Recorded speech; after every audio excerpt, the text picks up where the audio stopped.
karena takut akan demo, dan saya percaya bangsa kita sudah kembali lebih tenang karena ada bagian dari doa kita. Amin saudara. Bilang kiri kanan saudara, katakan doa kita didengar Tuhan. Bilang saudara, doa kita didengar Tuhan. Puji Tuhan, terimalah salam terbaik termanis dari mimbar yang kudus ini. Shalom kerinduanku church. Bisa lebih semangat lagi dong. Shalom. Shalom. Apa kabar semuanya saudara? Tuhan Yesus itu baik, amin.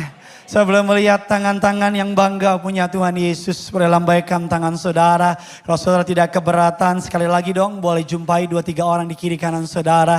Katakan kamu kelihatan lebih awet muda hari ini. Bilang saudara, kamu kelihatan lebih awet muda hari ini. Bilang sama dia saudara, pakai masker apa kamu? Bilang saudara, suntik di mana gitu? Bilang saudara. Puji Tuhan, sebelum kita memulai khotbah menjadi sebuah tradisi bagi gereja ini, khususnya di sesi saya, untuk saudara saya berikan 30 detik ke depan untuk boleh berbicara dengan orang di sekitar saudara, tanya namanya, rumahnya di mana, apa cita-citanya saudara, agar saudara pulang bisa kenal, bisa akrab. Jangan nanti lagi khotbah baru nanya-nanya saudara. 30 detik waktu bisa ditampilkan, 30 detik bisa ditampilkan, and then start dimulai dari sekarang. Monggo saudara.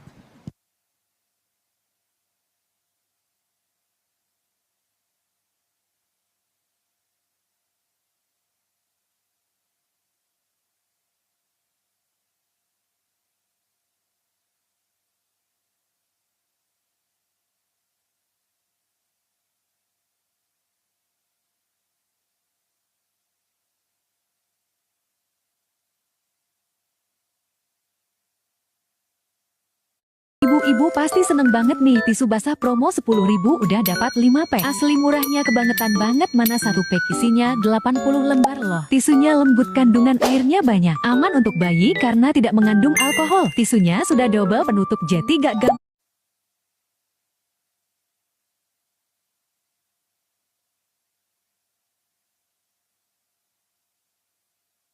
Ada beberapa orang bukannya ngobrol malah ngitungin jam di depan dia saudara. 20, 19, 18.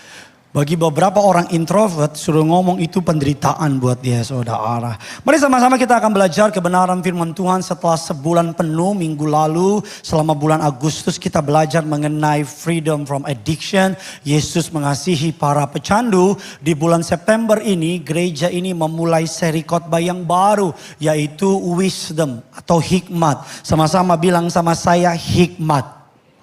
Nah hari ini Bapak Ibu selama bulan September penuh kita akan belajar mengenai hikmat. Karena itu tema khotbah pembukaan dari seri khotbah ini adalah The Beginning of Wisdom atau permulaan dari hikmat. Selama sebulan saudara akan diperlengkapi apa itu hikmat. Apa gunanya hikmat, apa buahnya hikmat, apa sumbernya hikmat, apa berkat dari hikmat, dan siapa yang dapat memberikan hikmat tersebut. Makanya saya dorong saudara untuk sebulan ini bahkan seterusnya cari Tuhan. Izinkan saya ngomong ini, HP-mu tinggal sebentar, balas WA-nya nanti aja, main gamenya nanti aja, pesan GoFood-nya kalau buat saya sekarang aja.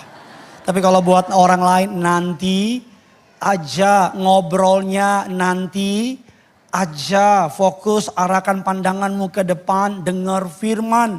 Agar apa yang ditetapkan Tuhan bagimu di minggu pagi ini dapat kau terima sepenuhnya. Katakan amin. The beginning of wisdom. Saya buka dengan sebuah kutipan. Knowledge is power, wisdom is wealthy. Dikatakan bahwa pengetahuan adalah kekuatan, tetapi hikmat adalah kemakmuran. Makmur itu lebih tinggi dari level kaya. Ada Orang kaya hanya sekedar dia bekerja untuk uang. Tapi makmur itu bahkan dia tidur pun uang bekerja buat dia. Bahasa gampangnya udah gak pusing, udah financial freedom. Udah bebas. Financial freedom itu bukan bisa mencukupi keperluan kita. Tapi financial freedom dari perspektif Alkitab artinya uang jadi hamba, kita jadi tuannya. Kalau saudara punya uang banyak tapi tetap menjadi hamba dari uang, maka saudara masih dalam ikatan. Knowledge is power, wisdom is wealthy. Dikatakan berikutnya Bapak Ibu, wisdom itu priceless. Tidak dapat dihitung, sangat berharga. Firman Allah mengatakan dalam Amsal 4 ayatnya yang ke-7. Dikatakan demikian, permulaan hikmat ialah peroleh hikmat dengan segala yang kau peroleh. Perolehlah apa? Raja Salomo, orang yang paling berhikmat, meminta kita untuk apapun yang kamu punya, berusahalah ambil yang namanya hikmat. Dikatakan bahwa wisdom leads us to life. Bapak Ibu menuntun kita kepada kehidupan. Amsal 15 ayat yang ke-24. Jalan kehidupan orang berakal budi menuju ke atas. Supaya ia menjauhi dunia orang mati di mana? Di bawah. Artinya orang yang berhikmat hidupnya Bapak Ibu naik ke atas. Sama-sama bilang sama saya, tahun ini, bulan ini, saya naik ke atas, bukan turun. Apa maksudnya? Nanti keluar saudara naik ke lantai 6. Jangan lupa turun. Artinya naik diberkati. Wisdom brings prosperity. Hikmat membawa yang namanya kemakmuran, kekayaan, prosperity, prosper. Artinya berhasil. Kekayaan dan kehormatan ada padaku. Amsal 8:18. Ayo kita baca, kekayaan dan kehormatan ada padaku juga. Harta yang tetap dan apa Bapak Ibu? Sama-sama bilang sama saya, harta yang tetap. Ayat ini menarik karena dibilang harta yang tetap. Bicara ada sebuah kemampuan mengelola berkat Tuhan. Bicara mengenai bahwa apapun musim hidup dunia ini, boleh terjadi demonstrasi, boleh terjadi resesi ekonomi. Tetapi orang yang berhikmat, hartanya justru gak turun. Minimal tetap tapi pasti naik. Amin Bapak Ibu. Dikatakan Bapak Ibu, kita kan pernah mendengar prinsip ini. Generasi pertama membangun, generasi kedua menikmati, generasi ketiga menghancurkan. Betul apa tidak? Tetapi orang yang berhikmat, generasi pertama membangun, generasi kedua meningkatkan, generasi ketiga melebarkan. Katakan amin. Nah mari kita belajar lagi. Apa sih hikmat itu? Iman memenangkan pertempuran. Tetapi hanya hikmatlah yang membangun kehidupan. Iman bikin saudara jadi manajer. Tapi hikmatlah yang membantu saudara bagaimana jadi manajer yang benar.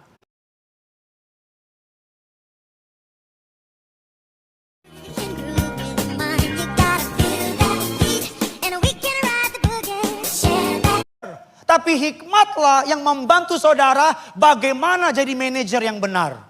Iman memampukan saudara menjadi jaksa. Tetapi hikmatlah yang menuntun saudara bagaimana menjadi jaksa. Iman membuat saudara dikaruniakan keturunan. Tetapi hikmatlah yang menuntun saudara bagaimana menjadi orang tua yang benar. Iman menjadikan saya gembala di tempat ini. Tetapi hikmatlah yang diberikan Tuhan kepada saya bagaimana mengelola jemaat agar tetap bisa bertumbuh dan berkembang. Iman membuat saudara memenangkan pertempuran. Tapi hikmat membuat saudara menjalani kehidupan. Amin. Hikmat sangat diperlukan. Mari kita jujur. Banyak dari kita berlimpah-limpah imannya, tapi kekurangan hikmatnya. Makanya Alkitab bilang cerdiklah seperti ular, tuluslah seperti merpati. Banyak orang Kristen cuma sampai di level tulus. Saking tulusnya dibodohin terus. Saking tulusnya dibohongin terus. Saking tulusnya diprospekin terus. Saking tulusnya dimainin terus. Saking tulusnya jadi kambing hitam. Saking tulusnya jadi penyanyi. Tulus aja nggak cukup. Bilang kiri kanan saudara, tulus aja nggak cukup. Perlu Afgan bilang. Karena tulus bicara hati. Tapi cerdik bicara hikmat. Hikmat. Baik aja di Jakarta dimakan kamu. Woi. Bodoh amat. Amin. Iman membuat kita mengalami mukjizat. Tetapi hikmat menuntun kita hidup sehat. Jadi kalau orang pernah punya penyakit dan Tuhan sembuhin, tapi hidupnya nggak dijaga, orang itu yang paling tidak berhikmat di dunia. Udah Tuhan tolong, jangan main-main dong. Kepandaian didapat di bangku sekolah. Saya pernah bilang gitu, tapi hikmat didapati di bangku gereja. Amin. Mari kita belajar lebih dalam lagi. Iman membuat kita dapat breakthrough. Tetapi Bapak Ibu, iman buat kita dapat promosi. Tapi hikmatlah yang menuntun kita menjalani pekerjaan. Maaf ya, ada banyak orang hebat. Tapi kurang berhikmat hidupnya. Sehingga apa? Nggak dapat promosi. Alkitab bilang orang dunia lebih licik. Sayangnya licik. Kita anak Tuhan, udahlah biar Tuhan aja, biar Tuhan aja. Orang dunia pinter ngelihat peluang. Kita anak Tuhan kadang-kadang saking tulusnya. Kita punya prinsip yang penting di surga. Bos, kamu masih hidup bos. Bilang kiri kanan saudara, masih hidup kan? Amin. Bapak Ibu orang dunia bilang begini, lebih mudah mencapai, tapi lebih susah apa?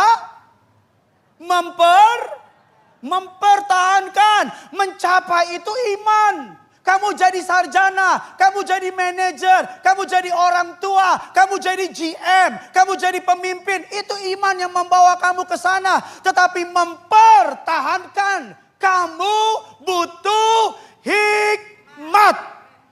Amin. Kita butuh apa Bapak Ibu?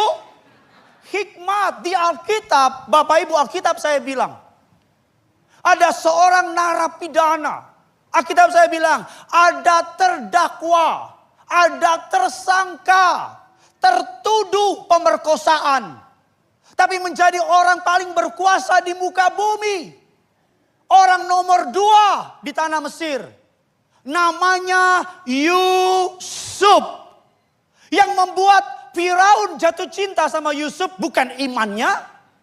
Yang membuat Firaun memilih Yusuf bukan kesetiaannya. Tapi yang membuat Firaun percaya kepada Yusuf karena apa? Hikmatnya. Firaun punya karunia mimpi. Tapi hanya Yusuf yang punya karunia mengartikan mimpi. Amin. Bapak Ibu, hikmat itu lebih mahal dari emas. Lebih mahal dari permata. Kamu boleh pendidikan SMA aja gak nyampe. Tapi kalau kamu close sama Tuhan, kamu akan dialirin sama Tuhan. Pikiran-pikiran Tuhan. Sampai bosmu bilang begini, gila. Yang lulusan Amerika aja gak setajam kamu. Kamu SD Impress. Tahu Impress kan? SD yang ada karena instruksi presiden. Kamu yang SMA-nya Pematang Siantar. Tapi kamu kalau ngomong tajam. Hebat kamu. Sampai yang lulusan Amerika nanya sama kamu. Lulusan mana kamu? Belum gajian, tapi tagihan sekolah anak sudah numpuk. Sempat kepikir sih. Kamu sampai yang lulusan Amerika nanya sama kamu. Lulusan mana kamu? Impress. Saya mau bilang adik-adik muda, jangan minder kalau kamu cuman SMA. Jangan minder kalau kamu masuk melamar, sainganmu S1, S2, profesor, doktor, kaburator, bocor dan sebagainya. Bilang sama mereka, bilang begini, kamu boleh punya link dari luar negeri. Kamu boleh punya bapak pejabat. Kamu boleh punya koneksi dari orang hebat. Tetapi hati saya, pikiran saya terkoneksi sama Tuhan. Hikmat dari Tuhan akan menuntun saya. Hikmat dari Tuhan. Di tengah orang lagi resesi, Tuhan bisa kasih mimpi sama kamu. Tuhan bisa kasih visi sama kamu. Tuhan bisa kasih ide bisnis sama kamu. Tiba-tiba orang lagi susah, tiba-tiba kamu begini. Kayaknya cocok nih bikin ide begini. Berhasil aja. Sukses aja. Ini baru mulai nih, udah mau habis suara saya nih. Yang membuat Firaun jatuh cinta sama Yusuf. Karena Firaun bilang gini, gila. Gue punya orang pinter banyak. Yusuf cuman sekali ngomong. Yusuf bilang begini, padahal gak ada yang nanya sama Yusuf. Tuanku Raja, dari semua panen 20% simpen. Nanti di masa kelaparan 20% itu bagikan. Hikmat itu gak main-main Bapak Ibu. Kita akan belajar iman mengeluarkan kita dari situasi sulit. Tetapi hikmat menuntun kita meraih kehidupan yang Tuhan janjikan. Hikmat itu dahsyat. Bilang kiri kanan saudara, hikmat itu dahsyat. Orang berhikmat itu ada aja idenya. Ada orang Betawi mau pergi kondangan, dia cari batik. Dia pergi ke Senen, ada batik dijual. Bagus batiknya. Lambang Garuda di dadaku. Harganya murah 75.000, dia beli. Ada tulisan di bawah, ditanggung tidak luntur, dia beli. Sampai di rumah dicuci luntur, Garuda jadi burung emprit. Luntur, dia balik ke pasar Senen. Dia bilang sama yang jual, kebetulan yang jual orang Arab. Ente bohongin aneh ya.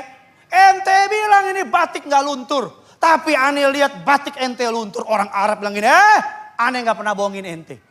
Orang Indonesia kalau nulis, baca dari kiri ke kanan. Ditanggung tidak luntur. Aneh orang Arab baca dari kanan ke kiri. Luntur tidak ditanggung. Itu kalau yang gak ketawa, nanti malam dia ngerti baru ketawa dia. Oh.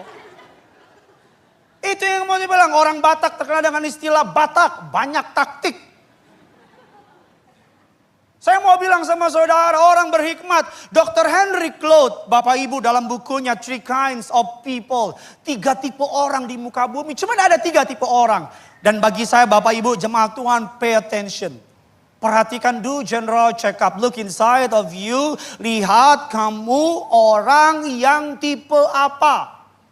Tipe yang pertama adalah Bapak Ibu tipe type C. Oke. Jokes bapak-bapak gak lucu. Saya kurang hikmat. Tipe pertama adalah tipe the wise. Orang bijak. Sama-sama bilang sama saya dalam nama Yesus. Saya semakin bijak. Growing old belum tentu growing wise. Tua gak jaminan bijak, betul? Bertambah tua belum tentu bertambah dewasa, betul? Ada orang usianya 60 kelakuan kayak umur 20. Ada orang umur 20 kelakuan udah kayak orang bilang gila kematangan lu. Betul tidak? Bertambah tua belum tentu bertambah dewasa. The wise adalah orang yang mau dengar masukan. Orang bijaksana adalah orang yang mau belajar dari feedback. Mengubah perilaku. Enggak defensif kalau ditegur. Enggak baperan kalau ditegur. Bilang kiri kanan saudara. Kita orang bijak enggak boleh baper. Amin. Karena kalau ditegur dikit baper. Kalau ditegur dikit kita cuma ngomong 2 kata. Dia ngomong 1 paragraf. Betul tidak? Orang bijak itu Bapak Ibu kalau ditegur gak marah. Dia ngomong gini, makasih ya. Ada masukan lagi gak buat aku? Aku mau bertumbuh. Aku mau belajar. Alkitab bilang dalam kitab Amsal Bapak Ibu, dalam kitab Mazmur lebih tepatnya.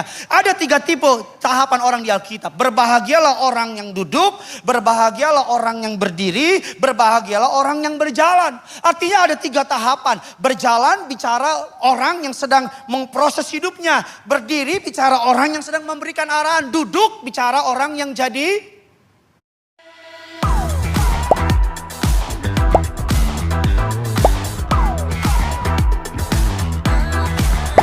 bicara orang yang jadi murid. Maka saudara duduk, saya diri. Makanya saudara diem, saya ngomong. Betul tidak? Karena kamu sekarang ada di musim, di jam lagi makanya apa? Akan repot, saya ngomong, kamu ngomong. Betul tidak? Makanya akan paling nyebelin, pendeta lagi ngomong, kita di belakang sibuk sama istri. Rasanya pengen saya panggil itu orang ke depan, kita ngobrol bareng-bareng yuk, ngomong apa sih? Ceritain dong. Betul tidak? Kamu lagi duduk, makanya ketika lagi duduk ini dibuka, ini ditutup. Betul? Ini cuma ngomong gini, amin. Amin. Bantep nih Gideon. Itu saya kasih deh. Betul apa tidak? Kita akan sebel ketemu orang yang kita kasih masukan, ngejawab mulu. Saya kita ngomong gini, bacot, malas ngomong sama lu. Gak betul gak? Betul gak? Kita mau punya ilmu sebanyak apapun, kalau ketemu sama orang yang gak punya teachable spirit, roh yang mau diajar, kita akan ngomong gini, ngurus sendiri deh. Tapi kalau kita ketemu sama orang yang ngomong gini, oh iya, oh gitu ya, maaf ya. Aduh maaf aku gak lihat. Oh iya, oke. Dikeluarin pulpen dicatat. Aduh iya, makasih. Kita kan jadi pengen kasih semuanya. Betul gak? Kunci mobil lah. Kakak lah ya. Apalagi kalau minggu depan kita ketemu. Dia perbaikin. Kita kan jadi sayang. Betul gak? Kita bilang gila ya. Orang bodoh. Tapi kalau mau belajar. Bisa jadi orang pinter. Orang pinter tapi kalau gak mau belajar. Jadi bodoh. Hidup ini berjalan terus. Never stop. Kapan stop? Mati. Baru stop. Never stop learning. Kata orang bule. Betul? Orang bijaksana itu ke gereja tahu dia. Ibadah jam 2, setengah 2 dia udah standby di gereja. Gak sibuk, HP di silent. Itu orang bijak. Pokok doa ditulis sebelum ibadah mulai. Jangan ibadah mulai terus pokok doa. Itu orang bijak. Tipe yang kedua, Bapak Ibu, menurut Henry Colt adalah the foolish. Orang bodoh. Sama-sama bilang sama saya, kita bukan orang bodoh. Bilang kiri kanan saudara, kita bukan bodoh. Bapak Ibu, ini bukan bodoh bicara mengenai edukasi. Maaf ya, ada banyak orang berpendidikan tinggi. Tetapi kita bilang begini, bodoh. Kan orang yang udah punya suami, tapi karena pria lebih muda, ninggalin anak-anak sama suami, bodoh. Kan orang yang udah punya istri, punya anak, karena perempuan lebih muda, bodoh. Orang bodoh adalah orang yang Bapak Ibu gak mau menerima kebenaran, playing victim. Punya mental, ya Pak Pendeta saya kan narkoba karena papa mama saya kan bercerai makanya narkoba. Ya Pak Pendeta saya kan mencuri karena saya punya kebutuhan makanya mencuri. Selalu mencari alasan. Bapak Ibu, masa lalu hanya menjelaskan bukan membenarkan. Saya ulang lagi, masa lalu hanya apa? Menjelaskan bukan. Iya, keluarga kamu broken home, itu kita ngerti. Tapi bukan berarti karena broken home kamu boleh narkoba. Iya, kamu kekurangan, kita ngerti kamu orang miskin. Tapi bukan karena kamu orang miskin, kamu bisa nyuri. Iya, kamu lagi demo, lagi marah. Walaupun memang itu wakil rakyatnya nyebelin, tapi bukan berarti kamu bisa curi Iron Man-nya. Ahai. Iya, ada Richard Mille. Saya mau WA Sherlock. Betul, masa lalu hanya menjelaskan, bukan membenarkan. Ya Pak Pendeta, saya kan waktu kecil saya pernah di-abuse sama orang. Makanya saya jadi orang mental health. Masa lalu hanya menjelaskan. Bukan membenarkan. Jangan sembunyi di masa lalu. Ya habisnya gini, mental korban. The foolish, orang bodoh Mau secerdas apapun, mau setalenta apapun. Tapi kalau nggak mau dengar masukan. Kita suka ngomong gini kan. Jangan menunggu. Selamatkan tubuhmu dari diabetes mulai hari ini.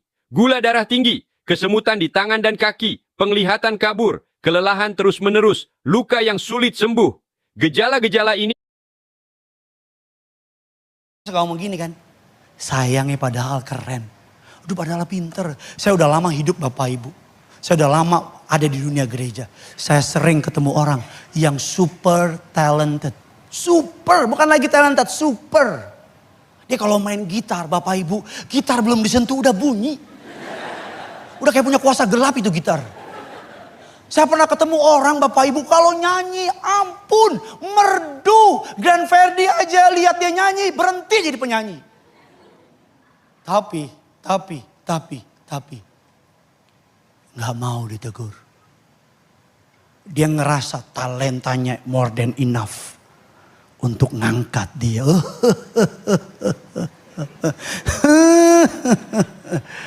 Dan saya lihat dengan mata kepala saya. Maka gini loh, kadang-kadang lebih baik kita nggak punya talenta biar nggak sombong. Sebanyak ketemu orang super talented. Super pendeta hebat, keren. Waduh karunia Tuhan sama dia gila. Karunia pelepasan, karunia bernubuat, bahasa roh. Keren. Tapi jemaat tegur dikit. Siapa kamu rakyat jelata? Membandingkan kami dengan anggota kerajaan surga. Amin. Bilang kiri kanan saudara. Kita bukan orang bodoh.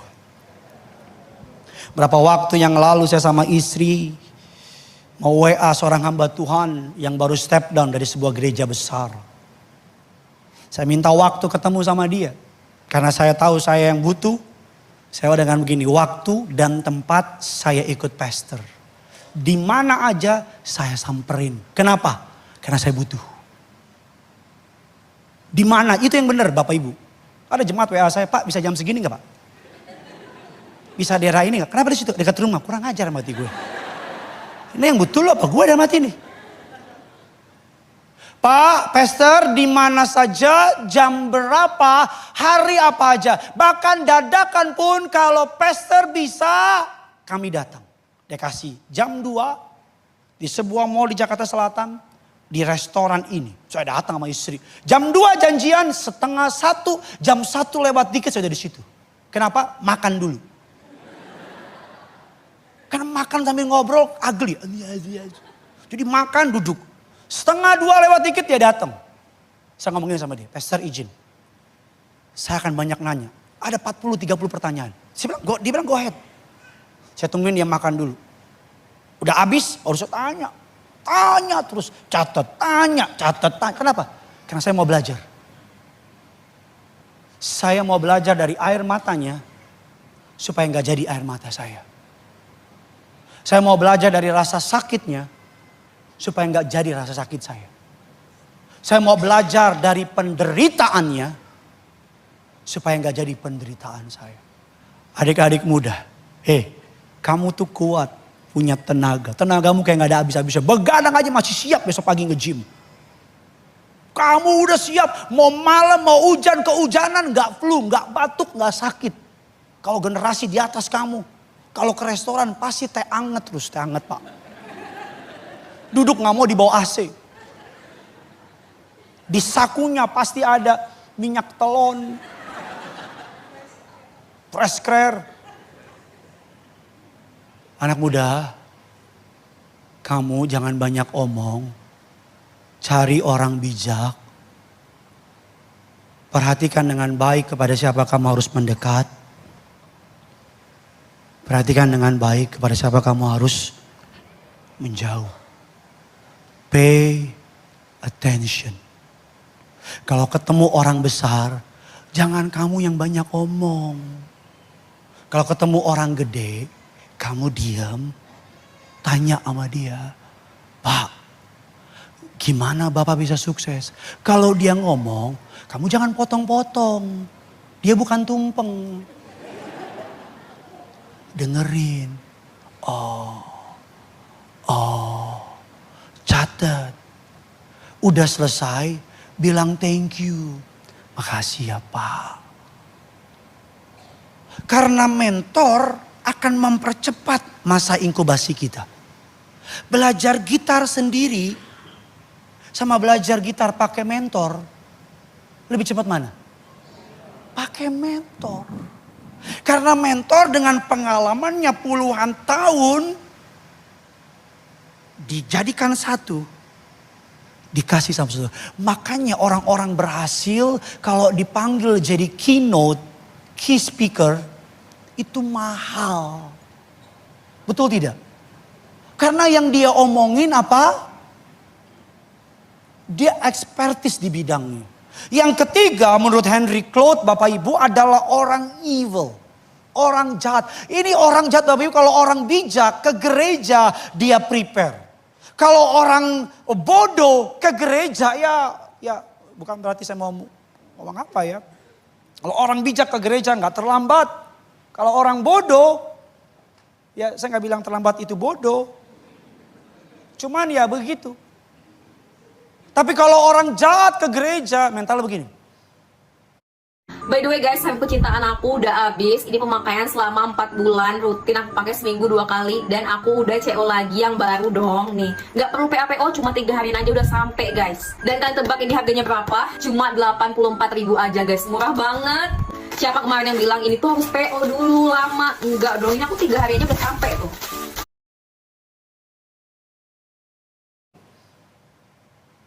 Cuman kritik doang.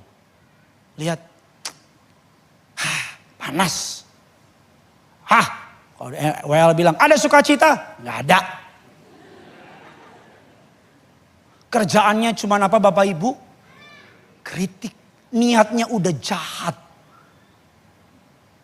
Duduk ke gereja, aduh banyak orang Bapak Ibu bangsa ini. Bangsa yang paling banyak pengamatnya. Kritik terbaik, waduh kalau ada lomba bangsa paling banyak kritik. Mungkin kita juara 1 atau juara harapan. Evil, jahat, kritik terus. Pernah ketemukan sama ibu-ibu yang suka kritik cara ibu-ibu lain mengurus anak. Ini gak boleh gini, ini gak boleh gini. Paling jago ngeritik orang. Kalau istilah zaman sekarang pengamat, ahli. Cek saudara yang mana. Pesan saya kalau kamu punya teman yang the evil, stay away. Jauh-jauh. Ya, kalau kamu punya teman yang the wise, yang bijak. Karena kadang gini, kamunya bertobat, tapi teman kamu bikin kamu sial. Betul tidak? Kamunya benar, tapi teman kamu bawa kamu celaka. Nah mari kita masuk dalam inti khotbah saya. Bapak Ibu, apa yang membedakan antara pengetahuan, pengertian, dan hikmat? Sama-sama bilang sama saya pengetahuan. Sama-sama bilang sama saya pengertian. Sama-sama bilang sama saya hikmat. Apa yang membedakannya? Kalau pengetahuan Bapak Ibu adalah mendapat informasi dari fakta. Contoh kita tahu tanggal kemarin ada demo besar-besaran, itu pengetahuan. Kalau pengertian, kita ngerti kenapa mereka demo. Itu pengertian. Tetapi kalau hikmat, kita bisa memberikan bukan the part of the problem, tapi the part of the solution. Kita bisa kasih tahu, oh nggak boleh begini. Untuk bisa nggak demo begini, begini, begini. Itu hikmat.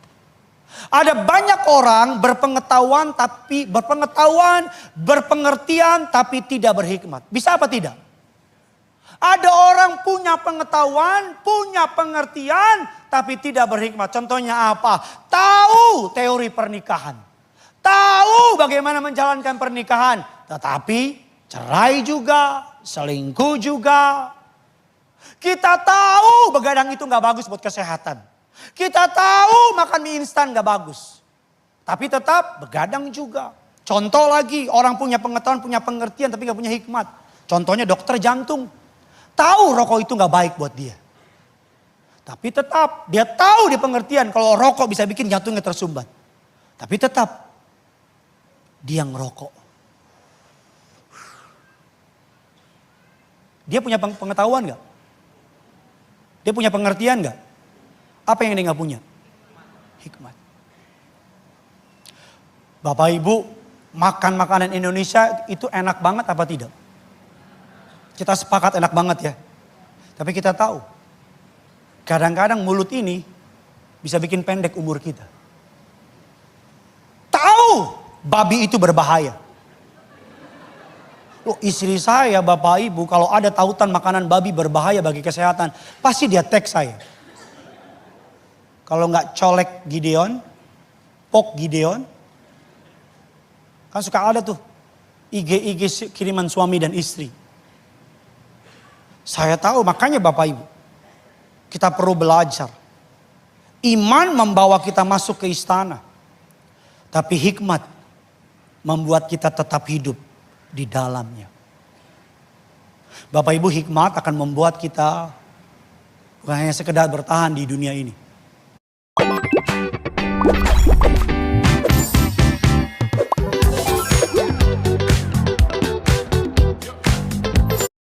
Bukan hanya sekedar bertahan di dunia ini, tapi membuat kita naik terus menjadi kepala bukan ekor. Amin. Saya akan masuk dalam inti khotbah saya. How do we get wisdom? Sampai saya undang pemain bulu tangkis, pemain keyboard. Bagaimana cara kita bisa mendapatkan hikmat? Saudara siap diberkati? Yuk kita berikan tepuk tangan dulu yang dahsyat bagi Tuhan kita. Bagaimana kita bisa mendapat wisdom? Makanya tema khotbah hari ini, the beginning of wisdom. Permulaan dari hikmat. Yang pertama mari kita lihat Amsal 9 ayatnya yang ke-10. Amsal 9 ayatnya yang ke-10. 3, 2, ya.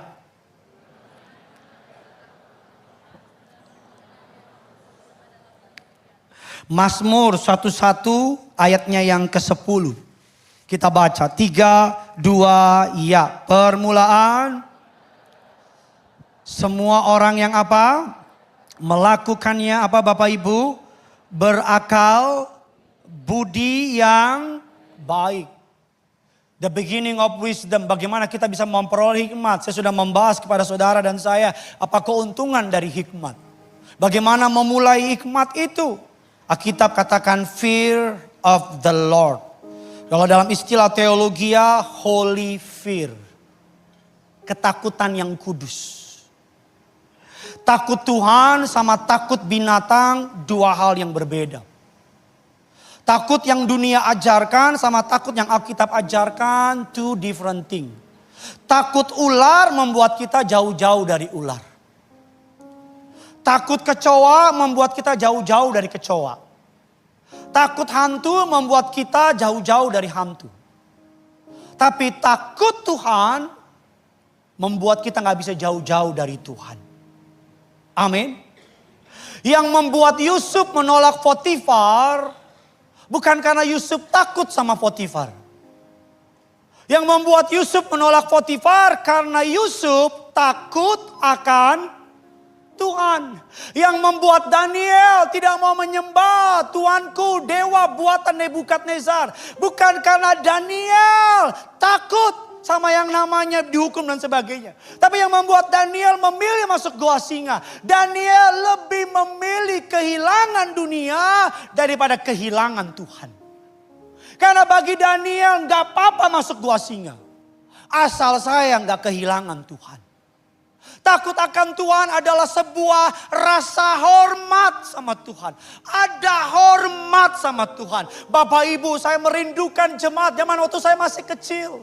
Waktu masih kecil banyak orang tua saya lihat ke gereja. Ibadah jam 7, jam 5 kami sudah dibangunin. Udah dikasih pakaian yang paling bagus sama orang tua kami. Kami miskin, tapi kami pakai pakaian yang paling bagus. Masuk ke gereja di daerah Cawang itu. Mama saya kasih uang persembahan tuh. Yang kalau orang Ibrani bilang durung-durung.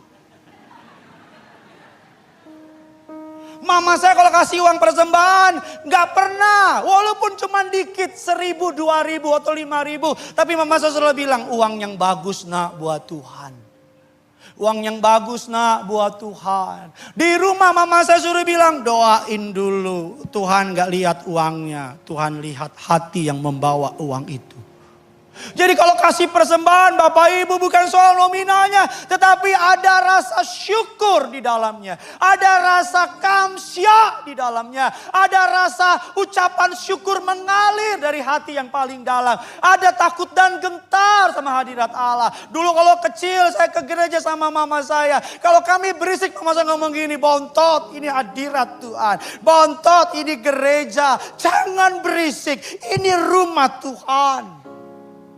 Ada ketakutan yang begitu, ada rasa hormat sama hadirat Tuhan di gereja. Tapi sekarang generasi zaman sekarang ke gereja nyender-nyender, sibuk sama HP.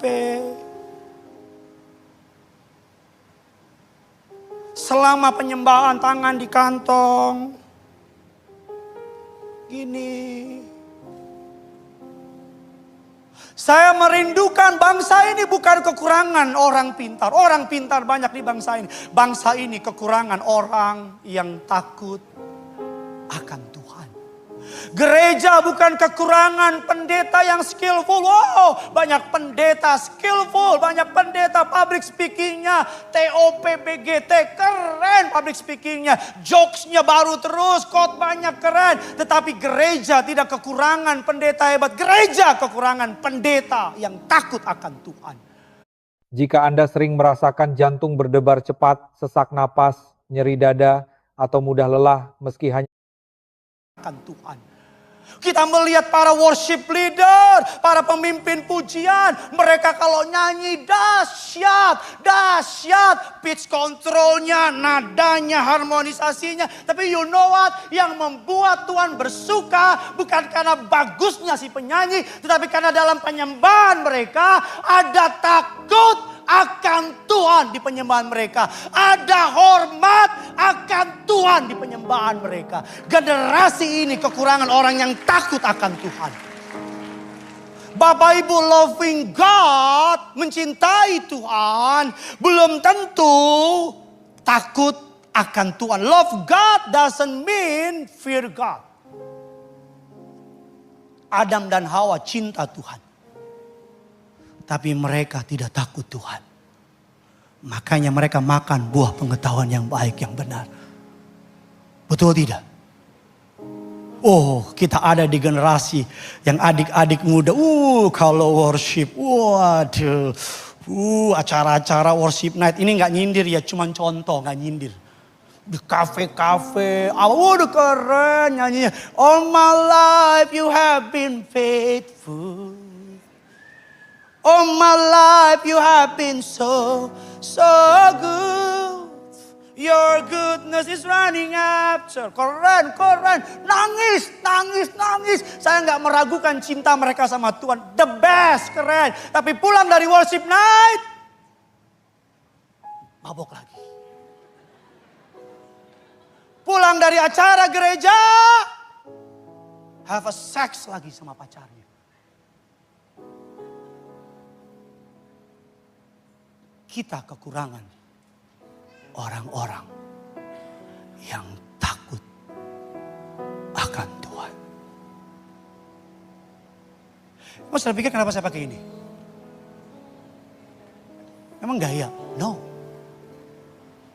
Saya pakai ini karena kemarin pertama gereja kita baru leaders meeting 2 hari. Kemarin di hari kedua kami menyembah, di hari pertama nangis habis-habisan, hari kedua kami menyembah bareng. Saya pakai ini. Ada teologi, alasan teologis dibalik pakai kolar ini. Karena di abad pertengahan ini adalah lambang budak yang dikendalikan oleh tuannya. Bahkan mohon maaf, binatang anjing diikat, tuannya pegang kendali. Saya pakai ini ingin mau bilang sama Tuhan dan sama jemaat. Bahwa orang yang pakai ini dia bukan bos. Dia hamba. Saya mau bilang sama saudara, saya bukan bos. Saya hamba Tuhan. Dan yang kedua, saya mau kasih deklarasi sama jemaat yang saya layani. Betul saya gembala sidang di tempat ini. Betul saya lead pastor di gereja ini. Tetapi arah gereja ini bukan saya yang tentuin. Makanya saya pakai ini. Biar apa? Biar apapun yang Tuhan mau buat sama gereja ini, saya tinggal ikut. Saya pengen banget buka cabang baru lagi. Pengen banget, beneran deh, pengen banget.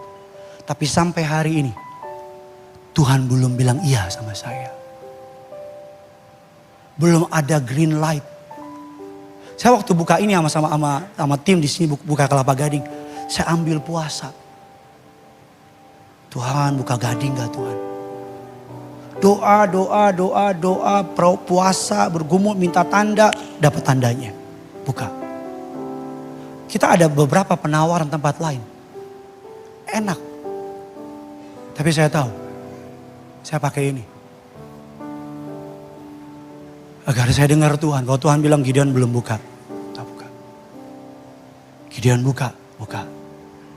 Gideon diem. Gideon jalan. Amin. Orang yang takut akan Tuhan akan melihat. Banyak orang sekarang kan kalau manggil Tuhan kan Daddy God. Wih, keren ya. Romantisme, that's good, keren Daddy God, keren. Tapi satu sisi yang kita gak boleh lupakan.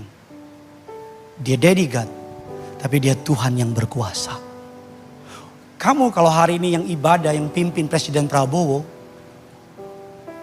Kalau dia ada di sini pasti kamu begini kan? Pak. Kalau minggu lalu kita umumin ibadah tanggal 7 September. Pembicara Presiden Prabowo. Pemimpin pujian Ibu Puan Maharani. Backup singer Kepala BNN. Pemusik.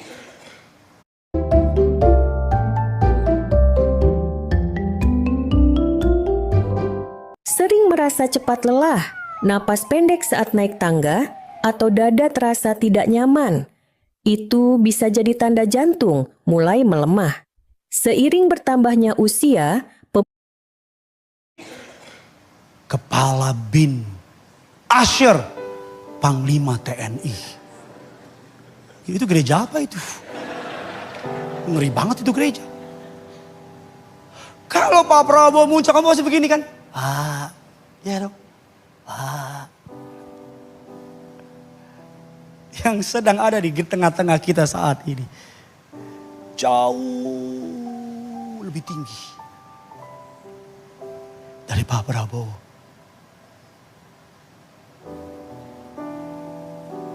Takut akan Tuhan. Orang yang takut akan Tuhan, nyembahnya beda. Betul tidak? Beda. Dia berhadapan sama, zaman dulu Bapak Ibu, kalau kita masuk tata suci Allah gak kudus dikit, mati. Zaman dulu kalau mau masuk tata suci Allah, Bapak Ibu, Alkitab bilang gentar dan takut. Kita kalau mau masuk kantor bos kita, izin komandan, izin. Zaman dulu kalau mau masuk hadirat Allah, zaman sekarang karena kasih karunia sembarangan itu,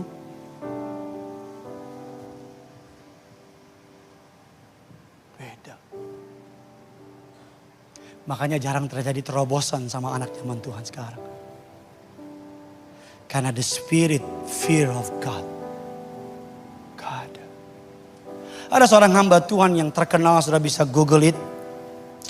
Bapak Ibu, namanya John Baker. Ada fotonya? John Baker. Jim Baker. Pada masanya sangat well known. Terkenal banget. Suatu hari dia masuk penjara, di penjara 45 tahun. Seorang hamba Tuhan, by the way khotbah ini saya dapat dari buku yang saya baca, The Awe God, karangan John Bevere. Datang dan pendeta muda ini tanya sama dia, kapan kamu berhenti mencintai Tuhan? Maksudnya kenapa kamu bisa masuk penjara? Karena nipu. Kapan kamu berhenti mencintai Tuhan? Dan Jim Baker bilang demikian. Saya nggak pernah berhenti mencintai Tuhan. Terus pendeta muda ini tanya, kenapa kamu bisa masuk penjara? Saya mencintai Tuhan. Tapi saya tidak takut akan Tuhan. Cinta Tuhan belum tentu takut Tuhan. Takut itu kadang-kadang baik. Karena takut mati muda, kita jaga makan. Betul tidak? Karena takut rumah tangga berantakan, mendorong saya menjadi ayah yang takut Tuhan.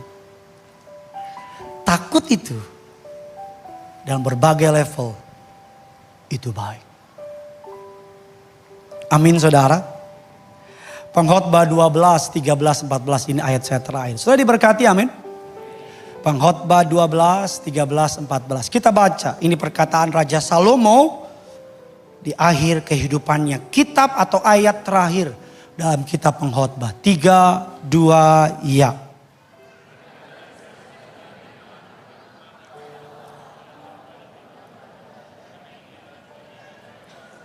Karena Allah akan membawa setiap atas segala sesuatu yang entah itu apa.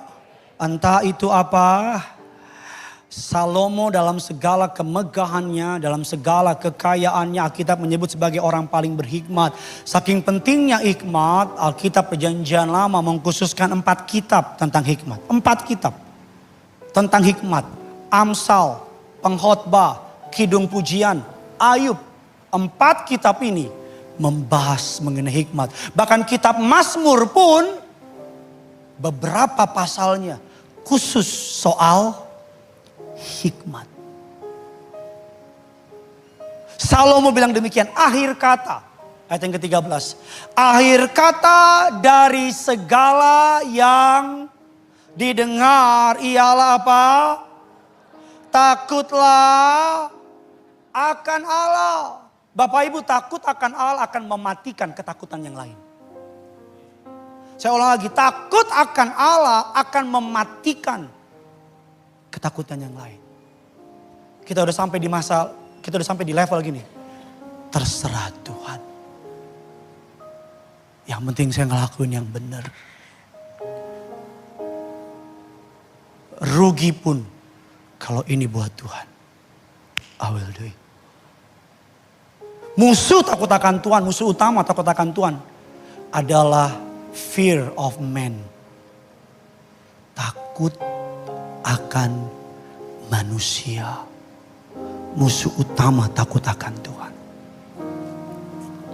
Aduh nanti apa kata orang. Aduh nanti apa kata bos. Aduh nanti kalau gue gak begini nanti gue begini. Takut akan Tuhan akan membuat kita tidak takut akan apapun juga. Amin. Saya rindu sebulan ini kita sama-sama bertumbuh bersama-sama. Saya rindu sebulan ini kita sama-sama belajar sama-sama. Jemaat Kerinduanku Church. Kita makin hebat. Kita makin bijaksana. Kita gak lagi jatuh kesalahan yang sama. Makin tajam. Permulaan hikmat